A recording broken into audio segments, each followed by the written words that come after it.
Hello my dear students, ಎಲ್ಲರೂ ಆರಾಮಾಗಿದ್ದೀರಾ ತಾನೆ? ಎಲ್ಲರೂ ಕ್ಲಾಸ್ಗಳನ್ನು ಕೇಳ್ತಿದ್ದೀರಾ ಅಲ್ವಾ?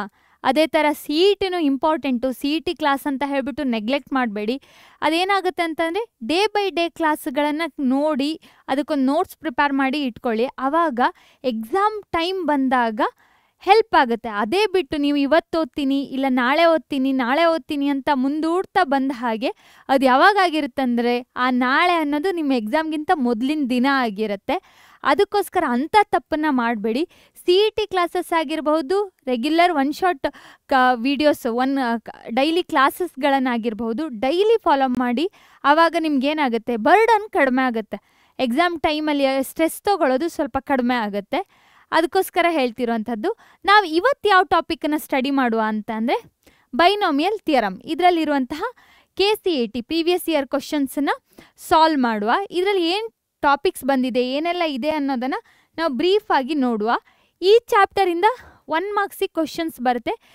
ಮೊದಲೆಲ್ಲ ಕೆಲವೊಂದು ಇಯರಲ್ಲಿ ಬರಲಿಲ್ಲ. ಯಾಕಂತಂದರೆ ಈ ಕ್ವಶನ್ಗಳು ಕಾಂಬಿನೇಷನ್ ಜೊತೆಗೆ ಮರ್ಜ್ ಆಗಿ ಬಂದಿರುತ್ತೆ. ಹಾಗಾಗಿ ಪರ್ಟಿಕ್ಯುಲರಾಗಿ ಇದೇ ಚಾಪ್ಟರ್ ಅಂತ ಇಲ್ಲ, ಪರ್ಮುಟೇಷನ್ ಕಾಂಬಿನೇಷನ್ ಜೊತೆಗೂ ಈ ಟಾಪಿಕ್ಗಳು ಬಂದಿರುತ್ತೆ. ಇದರಲ್ಲಿ ಏನೆಲ್ಲ ಇದೆ, ಏನನ್ನೆಲ್ಲ ಸ್ಟಡಿ ಮಾಡ್ತಿದ್ದೀವಿ ಅನ್ನೋದನ್ನು ನಾವಿವಾಗ ನೋಡುವ, ಆಯಿತಾ? So binomial theorem for any positive integer n. ಇದೇನು ಬೈನೋಮಿಯಲ್ ಥಿಯರಮ್ದು ಎಕ್ಸ್ಪಾನ್ಷನ್. ಇದನ್ನು ನಾವು ಆಲ್ರೆಡಿ ಕಲ್ತಿದ್ದೀವಿ. ಯಾವ ಥರ ಇರುತ್ತೆ? a + b⁴n = NC0 into NC0. Correct ಅಲ್ವಾ? NC0 a⁴NC0 a⁴n ನಮಗೆ ಗೊತ್ತು. ಇವೆಲ್ಲ ಏನು? NC0 NC1 NC2 ಇದೆಲ್ಲ ಏನು? ಕೊಯಿಫಿಷಿಯೆಂಟ್ಗಳು. ಅದೇ ಥರ a⁴n ಇದೆ. a ಪವರ್ ಇಲ್ಲಿ n ಇದ್ದರೆ ನೆಕ್ಸ್ಟ್ ಟರ್ಮಲ್ಲಿ a ಪವರ್ ಏನಾಗಿದೆ? ಡಿಕ್ರೀಸ್ ಆಗಿದೆ. ಈಚ್ ಸ್ಟೆಪ್ ಹೋದ ಹಾಗೆ a ಪವರ್ ಫಸ್ಟ್ ಟರ್ಮ್ ಇದು ಪವರ್ ಏನಾಗ್ತಾ ಹೋಗುತ್ತೆ? Decreases by 1. ಅದೇ ಸೆಕೆಂಡ್ ಟರ್ಮ್ ಇದು ಪವರ್ ಇಲ್ಲಿ ನೋಡಿ, ಇಲ್ಲಿ ಬಿ ಇಲ್ಲ ಅಂತಾನೆ b⁴0 ಅಂತ ಆಯಿತು. ಸೆಕೆಂಡ್ ಟರ್ಮ್ ಇದು ಪವರ್ ಏನಾಗ್ತಾ ಹೋಗುತ್ತೆ? ಇನ್ಕ್ರೀಸ್ ಆಗ್ತಾ ಹೋಗುತ್ತೆ. ಕರೆಕ್ಟ್ ಮಾಡಿ ನೋಡಿ, b² b⁴³ ಆಗಿರುತ್ತೆ, b⁴n - 1 b⁴n. ಮಿಡ್ಲಲ್ಲಿ ಪ್ಲಸ್ ಸಿಂಬಲ್ ಇರುತ್ತೆ. ಇದನ್ನು ನಾವೇನಂತ ಕರಿತೀವಿ? ಬೈನಾಮಿಯಲ್ ಎಕ್ಸ್ಪಾನ್ಷನ್ ಅಂತ ಕರಿತೀವಿ for the positive integer n. ಈ ಕೊಯಿಫಿಷಿಯೆಂಟ್ಗಳನ್ನು ನಾವು ಹೇಗೆ ಫೈಂಡ್ ಔಟ್ ಮಾಡ್ತೀವಿ ಅಂತಂದರೆ that coefficient is obtained from the Pascal's triangle. Pascal's ಟ್ರಯಾಂಗಲಿಂದ ಒಬ್ಟೈನ್ ಮಾಡುವಂಥದ್ದು. ಆ ಪ್ಯಾಸ್ಕಲ್ಸ್ ಟ್ರಯಾಂಗಲ್ ಹೆಂಗಿರುತ್ತೆ? ಟಾಪ್ ವರ್ಟೆಕ್ಸ್ 1 ಆಗಿದ್ರೆ ಸೈಡಲ್ಲೆಲ್ಲ 1 ಇರುತ್ತೆ. ಈ ಮಿಡ್ಲ್ ಕೊಯಿಫಿಷಿಯೆಂಟ್ ಹೆಂಗೆ ಬರುತ್ತೆ ಅಂತಂದರೆ 1 + 1 = 2. ನೆಕ್ಸ್ಟ್ ಕೊಯಿಫಿಷಿಯೆಂಟ್ ಇಂಡೆಕ್ಸ್ 3 ಇದ್ದಾಗ ಏನು ಬರುತ್ತೆ? ಇಲ್ಲಿ ಇದು ಇಂಡೆಕ್ಸ್ 0ಗೆ, ಇದು ಇಂಡೆಕ್ಸ್ 1ಗೆ, ಇದು ಇಂಡೆಕ್ಸ್ 2ಗೆ. ಇಂಡೆಕ್ಸ್ 3 ಇದ್ದಾಗ ಈ ಟರ್ಮು 1 + 2 ಯಿಂದ 3, 2 + 1 ಯಿಂದ 3, ಇಲ್ಲಿ ಸೈಡಲ್ಲಿ 1. ಈ ಥರ ಇರುತ್ತೆ ಪ್ಯಾಸ್ಕಲ್ಸ್ ಟ್ರಯಾಂಗಲ್. ಇದೆಲ್ಲದನ್ನು ನಾವು ಸ್ಟಡಿ ಮಾಡಿದ್ದೀವಿ. ಯಾರೆಲ್ಲ ಒನ್ ಶಾರ್ಟ್ ವಿಡಿಯೋ ಕ್ಲಾಸನ್ನು ನೋಡಿಲ್ಲ, ಬೇಗ ಹೋಗಿ ನೋಡಿ ಬನ್ನಿ. ಇಲ್ಲಿ ಮತ್ತೆ ಇನ್ಫಾರ್ಮೇಷನ್ಸ್ ಇದೆ ನೋಡಿ. ಈ ನೊಟೇಷನ್ನ ಇದನ್ನು ನಾವು ಸಮೇಷನ್ ಫಾರ್ಮಲ್ಲೂ ಬರಿಬಹುದು. ಅದು ಹೇಗಂತಂದರೆ summation from k from 0 to n. k ಎಲ್ಲಿಂದ ಎಲ್ಲಿಗೆ ಚೇಂಜಸ್ ಆಗ್ತಿದೆ? 0 ಇಂದ n ತನಕ. NCK a⁴n - k b⁴k. ಅದು ಹೇಗೆ ಬಂದಿರೋದು ಅಂತಂದರೆ k ಇದ್ದಲ್ಲಿ 0 ಹಾಕಿ, ಇಲ್ಲೂ 0 ಹಾಕಿ, n - 0 = n. ಅದೇ ಥರ b⁴0 ಹಾಕಿ, ಆಮೇಲೆ n ಇದ್ದಲ್ಲಿ 1, n ಇದ್ದಲ್ಲಿ 2, n ಇದ್ದಲ್ಲಿ 3 ಹಾಕಿದ್ರೆ ನಮಗೇನು ಸಿಗುತ್ತೆ? ಬೈನಾಮಿಯಲ್ ಎಕ್ಸ್ಪಾನ್ಷನ್ ಸಿಗುತ್ತೆ. ಮತ್ತು ಇಲ್ಲಿ ನೋಡಿ, n + 1 ಟರ್ಮ್ಸಿಂದ ಎಕ್ಸ್ಪಾನ್ಷನ್ ಆಫ್, ಇಲ್ಲಿವಾಗ ಇಂಡೆಕ್ಸ್ n ಕೊಟ್ಟಿದ್ದಾರೆ. ಅದರಲ್ಲಿ ಎಷ್ಟು ಟರ್ಮ್ಸ್ ಇರುತ್ತೆ? ಇದನ್ನು ಎಕ್ಸ್ಪಾಂಡ್ ಮಾಡಿದಾಗ ನಿಮಗೆ n + 1 ಟರ್ಮ್ಸ್ ಇರುತ್ತೆ. ಫಾರ್ ಎಕ್ಸಾಂಪಲ್ a + b⁴10 ಅಂತ ಕೊಟ್ಟಿದ್ರೆ ಅದನ್ನು ಎಕ್ಸ್ಪಾಂಡ್ ಮಾಡಿದಾಗ ನಮಗೆ ಟೋಟಲಿ ಎಷ್ಟು ಟರ್ಮ್ಸ್ ಸಿಗುತ್ತೆ? 10 + 1 11 ಟರ್ಮ್ಸ್ ಸಿಗುತ್ತೆ. ಬೇಕಾದರೆ ನೋಡಿ, a + b² ಇದ್ದರೆ ಅದರಲ್ಲಿ ಏನಿರುತ್ತೆ? a² + 2ab + 3². ಎಷ್ಟು ಟರ್ಮ್ಸ್ ಇದೆ? 3 ಟರ್ಮ್ಸ್ ಇದೆ. ಸೊ ಅದನ್ನೇ ಹೇಳ್ತಿರುವಂಥದ್ದು. In the expansion of a + b⁴n, the sum of the indices of a and b is n. ಅದೇನಂತಂದರೆ ಇವೆರಡರದ್ದು ಇಂಡೆಕ್ಸನ್ನು, ಪವರ್ನ ಆ್ಯಡ್ ಮಾಡಿ. n - 1 + 1 ಎಷ್ಟು ಬರುತ್ತೆ? n ಬರುತ್ತೆ. ಇದೇನಾಗಿರುತ್ತೆ? ಇಂಡೆಕ್ಸ್ ವ್ಯಾಲ್ಯೂ ಆಗಿರುತ್ತೆ. ಅದೇ ಥರ n - 2 + 2 ಮಾಡಿ, ಕ್ಯಾನ್ಸಲ್ ಆಗಿ n ಬರುತ್ತೆ. ಅದೇನಾಗಿರುತ್ತೆ? ಇಂಡೆಕ್ಸ್ ವ್ಯಾಲ್ಯೂ ಆಗಿರುತ್ತೆ. ಈಚ್ ಟರ್ಮ್ದು ಪವರ್ನ ನೀವು ಸಮ್ ಮಾಡಿದಾಗ ನಿಮಗೆ ಇಂಡೆಕ್ಸಿಂದು ವ್ಯಾಲ್ಯೂಗೆ ಈಕ್ವಲ್ ಆಗಿರುತ್ತೆ ಅಂತ ಹೇಳ್ತಿದ್ದಾರೆ. ಓಕೆನಾ? ಇದನ್ನು ಬಿಟ್ಟರೆ ನಾವು ಇದರಲ್ಲಿ ಈ ಚಾಪ್ಟ್ರಲ್ಲಿ ಏನು ಕಲ್ತಿದ್ದೀವಿ ಅಂತ ಅಂದರೆ some special cases. A plus b to the power ಎನ್ನಿಗೆ ನಮಗೆ ಎಕ್ಸ್ಪಾನ್ಷನ್ ಗೊತ್ತು. A plus b to the power n ಇದ್ದರೆ n C 0 a to the power n plus n C 1 a to the power n minus 1 into b plus n C 2 a to the power n minus 2 into b square ಆ ಥರ ಇರುತ್ತೆ. But ಅದರಲ್ಲಿ special cases ಏನಂತಂದರೆ n replace by x, B is replaced by minus y ಮಾಡಿದಾಗ ನಮಗೇನು ಸಿಗುತ್ತೆ ಅಂತ ಅಂದರೆ ಯು ಕ್ಯಾನ್ ಸಿ ಹಿಯರ್ ಈ ವ್ಯಾಲ್ಯೂ ಸಿಗುತ್ತೆ. ಇದು ಹೇಗಂತಂದರೆ ಎ ಮೈನಸ್ ಬಿ ಅಂತ ಅಂದರೆ ಎ ಪ್ಲಸ್ ಬಿ ಇರೋದು, ಬಿ ವ್ಯಾಲ್ಯೂ ಎಲ್ಲ ಏನು ಹಾಕಿರೋದು ಮೈನಸ್ ವೈನ ಹಾಕಿರೋದು, ಎಕ್ಸ್ಪಾಂಡ್ ಮಾಡಿದಾಗ ನಮ್ಗೆ ಈ ವ್ಯಾಲ್ಯೂ ಸಿಗುತ್ತೆ, ಈ ಎಕ್ಸ್ಪಾನ್ಷನ್ ಸಿಗುತ್ತೆ. ಯು ಕ್ಯಾನ್ ಸಿ ಇಲ್ಲೇನು ಅಬ್ಸರ್ವ್ ಮಾಡ್ಬೋದು ಅಂತ ಅಂದರೆ ನಿಮಗೆ ನೆಗೆಟಿವ್ ಇದ್ದಾಗ ಆಲ್ಟರ್ನೇಟಿವ್ ಪ್ಲಸ್ ಮೈನಸ್ ಸಿಂಬಲ್ ಬರುತ್ತೆ. ಇದನ್ನೊಂದನ್ನು ಕರೆಕ್ಟಾಗಿ ನೆನ್ಪಿಟ್ಕೊಳ್ಳಿ. ಯಾವಾಗ ಎ ಪ್ಲಸ್ ಬಿ ಇರುತ್ತೆ ಎಲ್ಲದೂ ಪ್ಲಸ್ ಆಗಿರುತ್ತೆ ಎಲ್ಲ ಸಿಂಬಲ್ಗಳು. ಮೈನಸ್ ಆದಾಗ ಏನಾಗಿರುತ್ತೆ ಅಂತ ಅಂದರೆ ಆಲ್ಟರ್ನೇಟಿವ್ ಪ್ಲಸ್ ಮೈನಸ್ ಸಿಂಬಲ್ ಬರುತ್ತೆ. ಅದೇ ಥರ ಎಕ್ಸ್ ಇದ್ದಲ್ಲಿ ಎ ಇದ್ದಲ್ಲಿ 1 ಬಿ ಇದ್ದಲ್ಲಿ ಎಕ್ಸ್ ಹಾಕಿದರೆ ನಮ್ಗೆ ಈ ಎಕ್ಸ್ಪಾನ್ಷನ್ ಸಿಗುತ್ತೆ. ಅದೇನಂತಂದರೆ n C 0 plus n C 1 x plus n C 2 x square and so on n C n x to the power n. ಅದೇ ಥರ ವೆನ್ ಎಕ್ಸಿಗೆ 1 ಹಾಕಿದರೆ 2 ಟು ದ ಪವರ್ ಎನ್. ಇದೊಂದು ಸ್ವಲ್ಪ ಇಂಪಾರ್ಟೆಂಟ್ ಆಗಿರುತ್ತೆ. ಹೇಗೆ ಬರಿಬೋದು ಅಂತಲೇ N C 0 plus n C 1 plus n C 2 and so on n C N. ಅದೇ ಥರ ಎ ಇದ್ದಲ್ಲಿ 1 ಬಿ ಇದ್ದಲ್ಲಿ ಮೈನಸ್ ಎಕ್ಸ್ ಹಾಕಿದಾಗ ನಾನು ಹೇಳಿದ್ನಲ್ಲ ಆಲ್ಟರ್ನೇಟಿವ್ ಪ್ಲಸ್ ಮೈನಸ್ ಸಿಂಬಲ್ ಬರುತ್ತೆ. ಸೇಮ್ ಎಕ್ಸ್ಪಾನ್ಷನ್ ಇವೆರಡು, but alternative plus minus symbol ಇದೆ ನೋಡ್ಕೊಳ್ಳಿ. N C 0 minus N C 1 x plus n C 2 x square. ಇದೆಲ್ಲ ಹೇಗೆ ಬಂದಿರೋವಂಥದ್ದು, ಆ ಬೈನೋಮಿಯಲ್ ಎಕ್ಸ್ಪಾನ್ಷನ್ ಇದೆಯಲ್ಲ ಅದರಲ್ಲಿ ಎಗೆ 1 ಬಿಗೆ ಮೈನಸ್ ಎಕ್ಸ್ ವ್ಯಾಲ್ಯೂ ಹಾಕಿರೋವಂಥದ್ದು. Similarly for x equal to 1 ಆದರೆ ಈ ವ್ಯಾಲ್ಯೂಗೆ ಎಕ್ಸ್ ಹಾಕಿದರೆ 1 ಮೈನಸ್ 1 0 ಆಗಿರುತ್ತೆ. ಇಲ್ಲೆಲ್ಲ ಎಕ್ಸ್ ಇದ್ದಲ್ಲಿ 1 ಹಾಕ್ತಾ ಬಂದರೆ N C 0 minus N C 1 plus n C 2 and so on. ಇಲ್ಲಿ ಇವಾಗ ನಮ್ಗೆ ಎನ್ ಇಂಡೆಕ್ಸ್ ಎನ್ ಎಷ್ಟು ಅಂತ ಗೊತ್ತಿಲ್ಲ, ಅದಕ್ಕೋಸ್ಕರ minus 1 to the power n ಅಂತ ಬರೆದಿರುವಂಥದ್ದು. ಸೊ ಇದು ಸಮ್ ಸ್ಪೆಷಲ್ ಕೇಸಸ್, ಇದನ್ನು ನಾವು ಯೂಸ್ ಮಾಡ್ತೀವಿ ಕೆಲವೊಂದು ಪ್ರಾಬ್ಲಮ್ನ ಸಾಲ್ವ್ ಮಾಡೋವಾಗ. ಇವಾಗ ನಾವು ನೆಕ್ಸ್ಟಲ್ಲಿ ಏನು ಮಾಡುವ, ಇವಾಗ ಪ್ರಾಬ್ಲಮನ್ನು ಸಾಲ್ವ್ ಮಾಡುವ. ಇದು ಇಂಪಾರ್ಟೆಂಟ್ ಒನ್ನು ನೋಡ್ಕೊಳ್ಳಿ. 2020 ಕೇಳಿದ್ದಾರೆ KCETಯಲ್ಲಿ. So the number of terms in the expansion of x plus y plus z to the power 10 ಅಂತ ಕೊಟ್ಟಿದ್ದಾರೆ. ಸೊ ಇದನ್ನ ಇವಾಗ ಹೇಗೆ ಸಾಲ್ವ್ ಮಾಡೋದು, ನಮಗೊಂದು ಗೊತ್ತು ಏನು, a plus b to the power n ಅಂತ ಕೊಟ್ಟಿದ್ರೆ ದ ನಂಬರ್ ಆಫ್ ಟರ್ಮ್ಸ್ ಎಷ್ಟಾಗಿರುತ್ತೆ, number of terms are n plus 1 ಆಗಿರುತ್ತೆ. ಓಕೆನಾ, ಆ ಇಂಡೆಕ್ಸ್ಗಿಂತ 1 ಜಾಸ್ತಿ ಇರುತ್ತೆ. ಬಟ್ ಇದು ಇವಾಗ ಬೈನೋಮಿಯಲ್ ಎಕ್ಸ್ಪಾನ್ಷನ್ ಅಲ್ಲ, ಇಲ್ಲೇನಾಗಿದೆ 3 ಟರ್ಮ್ಸ್ ಇದೆ, x plus y plus z ಇದೆ. ಆವಾಗ ಏನಾಗುತ್ತೆ ಅಂತಂದರೆ ದ ನಂಬರ್ ಆಫ್ ಟರ್ಮ್ಸ್, ಒಂದು ಸ್ಟ್ಯಾಂಡರ್ಡ್ ರಿಸಲ್ಟ್ ಇದು, terms in the expansion of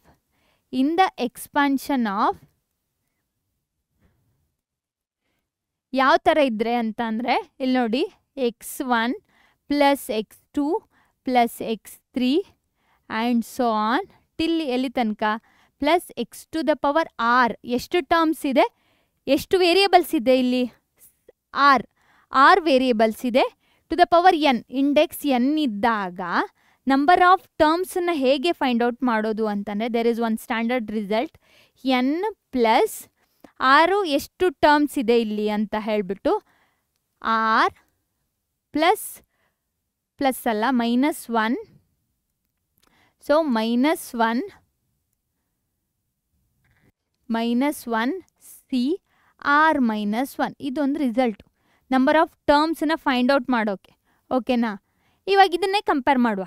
x plus y plus ಝಡ್ಡನ್ನು ತಗೊಳ್ಳು, x plus y plus z to the power 10 ಅಂತ ತಗೊಳ್ಳು. ಇಲ್ಲಿ ಇವಾಗ ಎನ್ ಇಂಡೆಕ್ಸ್ ವ್ಯಾಲ್ಯೂ ಎಷ್ಟು 10, ಆದರೆ ಎಷ್ಟು ಟರ್ಮ್ಸ್ ಇದೆ 3 ಟರ್ಮ್ಸ್ ಇದೆ. ಹಾಗಂತಂದರೆ ಆರ್ ವ್ಯಾಲ್ಯೂ ಏನಾಯಿತು 3 ಆಯಿತು. ಅದನ್ನೇ ಇಲ್ಲಿ ಇವಾಗ ಬರೆಯುವ. ದ ನಂಬರ್ ಆಫ್ ಟರ್ಮ್ಸ್ ಅಂತ ಬರಿತೀನಿ, ಇದರದ್ದು ಎಕ್ಸ್ಪಾನ್ಷನ್ ಅಲ್ಲ, ಇದು ನಂಬರ್ ಆಫ್ ಟರ್ಮ್ಸನ್ನ ಫೈಂಡ್ ಔಟ್ ಮಾಡಿಸ್ತಿರೋದು. ಟರ್ಮ್ಸ್ ಹೆಂಗಂತ ಅಂದರೆ 10 ಪ್ಲಸ್ ಆರ್ ಇಸ್ 3 ಅನ್ನಕ್ಕಂತಾನೆ ಇಲ್ಲಿ 3 ಟರ್ಮ್ಸ್ ಇದೆ. ಓಕೆನಾ, ಅದೇ ಥರ 4 x plus y plus z plus p ಅಂತ ಇದ್ದರೆ ಇಲ್ಲಿ 4 ಬರೀಬೇಕಿತ್ತು. -1 ಸಿ 3 ಮೈನಸ್ 1 ಇದೇನಾಗುತ್ತೆ 13 12 C2 ಆಯಿತು. ಹೇಗೆ ಬರಿಬೋದು 12 factorial divided by 12 minus 2 is 10 factorial into 2 factorial. This is equal to 12 into 11 into 10 factorial. 10 factorial divided by 10 factorial into 2. So, e 10 factorial cancel ಆಗುತ್ತೆ. 2 1s are 2 6s are. So, 66 is the answer. This is very important. JEE level ಅಲ್ಲ ಇದನ್ನು ಕೇಳ್ತಾರೆ. So ಇದೊಂದನ್ನು ನೆನ್ಪಿಟ್ಕೊಳ್ಳಿ. ಇಲ್ಲಿ ಏನು index value, R ಅಂತಂದರೆ ಎಷ್ಟು variables ಕೊಟ್ಟಿದ್ದಾರೆ, ಎಷ್ಟು ಟರ್ಮ್ಸ್ ಇದೆ ಇದರೊಳಗಡೆ ಅಂತ ಹೇಳಿಬಿಟ್ಟು -1 C n plus r minus 1 C r minus 1 is the formula to find the number of terms. ಓಕೆನಾ, ಇದೊಂದು ಪ್ರಾಬ್ಲಮ್. ನೆಕ್ಸ್ಟ್ ಪ್ರಾಬ್ಲಮನ್ನು ಸಾಲ್ವ್ ಮಾಡುವ. ಇದು ಯಾವಾಗ ಕೇಳಿರೋದು ಈ ಪ್ರಾಬ್ಲಮ್ಮು? ಇದು 2024 KCET ಕೇಳಿರುವಂಥದ್ದು. ನಾವಿವಾಗ ಈ ಪ್ರಾಬ್ಲಮನ್ನು ಸಾಲ್ವ್ ಮಾಡುವ. ಏನು ಕೊಟ್ಟಿದ್ದಾರೆ, 1 + x⁴ ಎನ್ನಿನ ಎಕ್ಸ್ಪಾನ್ಷನ್ನಲ್ಲಿ ಈ ಟರ್ಮ್ಸ್ ಎಲ್ಲ ಬರುತ್ತೆ, ಇದನ್ನು ಇವ್ಯಾಲ್ಯುಯೇಟ್ ಮಾಡಿ ಅಂತ ಹೇಳಿದ್ದಾರೆ. 1 by 1 ಕನ್ಸಿಡರ್ ಮಾಡುವ. NC1 ಮೀನಿಂಗ್ ಏನು, C1 C0 ಮೀನಿಂಗ್ ಏನಂತಂದರೆ NC1 ಡಿವೈಡೆಡ್ ಬೈ NC0 ಅಂತ meaning, plus 2 NC2 divided by NC1 plus 3 NC3 divided by NC2 and so on, plus n into NCn divided by NCn minus 1 ಅಂತ meaning ಅದರದ್ದು. So ಇವಾಗ ಇದನ್ನು simplify ಮಾಡೋದಾದರೆ ಏನು ಸಿಗುತ್ತೆ, NC1 meaning ಏನು, N ಅಂತ ಅರ್ಥ. NC0 ಅಂತಂದರೆ ಏನು, 1 ಪ್ಲಸ್ 2 ಇಂಟು NC2 ಅಂತಂದರೆ n factorial divided by n minus 2 factorial into 2 factorial ಅಂತ ಅರ್ಥ, ಹೋಲ್ ಡಿವೈಡೆಡ್ ಬೈ NC1 ಅಂತ ಅಂದರೆ ಏನಾಗುತ್ತೆ, ಎನ್ ಆಗುತ್ತೆ. ಕರೆಕ್ಟಾ? ಇದನ್ನು ಪುನಃ ಸಿಂಪ್ಲಿಫೈ ಮಾಡ್ತೀನಿ ಅಂತಂದರೆ 3 into n factorial divided by n minus 3 factorial into 3 factorial hole divided by n factorial divided by n minus 2 factorial into 2 factorial. CET ಆಗಿರೋದಕ್ಕೋಸ್ಕರ ಈ ಟರ್ಮನ್ನು ಬರಿಬೇಕಂತ ಇಲ್ಲ, it will take lot of time. ಇದನ್ನು ಬರೀರಿ, n into NCn is 1 hole divided by n factorial divided by n minus n in plus 1 that is 1 factorial into n minus 1 factorial. ಓಕೆನಾ? ಇವಾಗ simplify ಮಾಡಿ. ಇದು n ಆಯಿತು, ಈ two cancel ಆಯಿತು. ಇಲ್ಲಿವಾಗ n ಫ್ಯಾಕ್ಟೋರಿಯಲನ್ನು ಹೇಗೆ ಬರಿಬೋದು ಅಂತ ಅಂದರೆ n into n minus 1 into n minus 2 factorial ಅಂತ ಬರಿತೀನಿ, ಹೋಲ್ ಡಿವೈಡೆಡ್ ಬೈ ಈ ಎನ್ನು, ಇದು ಕ್ಯಾನ್ಸಲ್ ಆಯಿತು. ಡಿನಾಮಿನೇಟ್ರಲ್ಲಿ n ಮೈನಸ್ 2 ಫ್ಯಾಕ್ಟೋರಿಯಲ್ ಇದೆ, ಅದು ಕ್ಯಾನ್ಸಲ್ ಆಗುತ್ತೆ. ಕರೆಕ್ಟಾ? ಇಲ್ಲಿ ಸಹ ನೋಡಿ, ಈ ಫ್ಯಾಕ್ಟೋರಿಯಲ್ ಇದು ಕ್ಯಾನ್ಸಲ್ ಆಗುತ್ತೆ. ಈ ಟರ್ಮ್ ನ್ಯೂಮರೇಟರಿಗೆ ಹೋದರೆ n minus 2 into n minus 3 factorial ಆಗುತ್ತೆ. So whole divided by n minus 3 factorial. ಇದಿವಾಗ ದೊಡ್ಡ ಸಂಖ್ಯೆ n ಮೈನಸ್ 2 n ಮೈನಸ್ 3ಗೆ ಕಂಪೇರ್ ಮಾಡಿದರೆ, ಸೊ ಅದನ್ನು ಸ್ಪ್ಲಿಟ್ ಮಾಡಿ ಬರೀತಿರೋವಂಥದ್ದು. ಇಲ್ಲಿ 2 ಫ್ಯಾಕ್ಟೋರಿಯಲ್ ಬರೀತೀನಿ, ಇಲ್ಲಿ 3 ಫ್ಯಾಕ್ಟೋರಿಯಲ್ ಬರೀತೀನಿ, ಇಂಟು 3 ಇದೆ.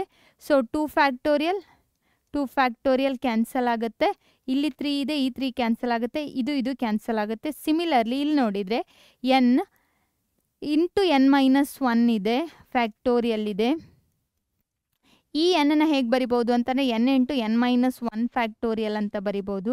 ಇದೆಲ್ಲದು ಕ್ಯಾನ್ಸಲ್ ಆಗುತ್ತೆ. ಸೊ ಎಲ್ಲ ಟರ್ಮ್ಗಳು ಕ್ಯಾನ್ಸಲ್ ಆಗಿ ಏನು ಉಳಿಯುತ್ತೆ ಇಲ್ಲಿ ನೋಡಿ, n plus n minus 1 plus ಇಲ್ಲೇನು ಉಳೀತು n ಮೈನಸ್ 2 ಅಂತ ಉಳೀತು, n ಮೈನಸ್ 2.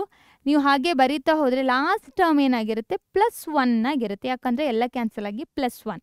ಸೊ ಇದು ಯಾವ ಫಾರ್ಮಲ್ಲಿದೆ, this is of the form.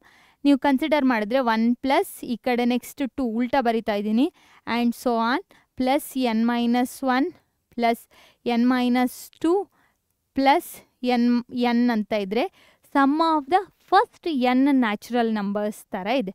ಹಾಗಾದರೆ ಇದರದ್ದು ಆನ್ಸರ್ ಏನು, sum of first natural numbers will be equal to what, n into n plus 1 divided by 2.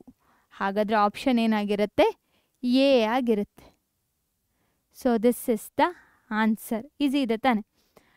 So ಸ್ವಲ್ಪ expand ಮಾಡ್ಕೊಳ್ಳೋವಾಗ ನೋಡ್ಕೋಬೇಕು, ಕ್ಯಾನ್ಸಲ್ ಮಾಡೋವಾಗ ಸ್ವಲ್ಪ ಜಾಗ್ರತೆ ವಹಿಸಬೇಕು. Next one. If the number of terms in the binomial expansion of 2x plus 3 to the power 3n is 22, then the value, this is value ಆಯ್ತಾ, value of n is, n ವ್ಯಾಲ್ಯೂನ ನಾವು find out ಮಾಡಬೇಕು. ಇವಾಗ 2x plus 3 to the power 2n ಇದೆ. ನಮಗೇನು ಗೊತ್ತು, 3n ಇದೆ. ಯಾವುದೇ ಒಂದು ಇಂಡೆಕ್ಸ್ ಇದ್ದರೆ ಟೋಟಲ್ ನಂಬರ್ ಆಫ್ ಟರ್ಮ್ಸ್ ಆ ಬೈನಾಮಿಯಲ್ ಎಕ್ಸ್ಪಾನ್ಷನಲ್ಲಿ ಎಷ್ಟಿರುತ್ತೆ, n ಪ್ಲಸ್ 1 ಇರುತ್ತೆ. ಇಲ್ಲಿಗ ಇಂಡೆಕ್ಸ್ ಎಷ್ಟು ಕೊಟ್ಟಿದ್ದಾರೆ, 3n ಕೊಟ್ಟಿದ್ದಾರೆ. ಹಾಗಂದರೆ ಇಂಡೆಕ್ಸಲ್ಲಿ ಟರ್ಮ್ಸ್ ಎಷ್ಟು ಬರುತ್ತೆ, ಪ್ಲಸ್ 1 ಟರ್ಮ್ಸ್ ಜಾಸ್ತಿ ಬರುತ್ತೆ. ಅದು ಯಾವುದಕ್ಕೆ ಈಕ್ವಲ್ ಆಗಿದೆ, 22ಗೆ ಈಕ್ವಲ್ ಆಗಿದೆ.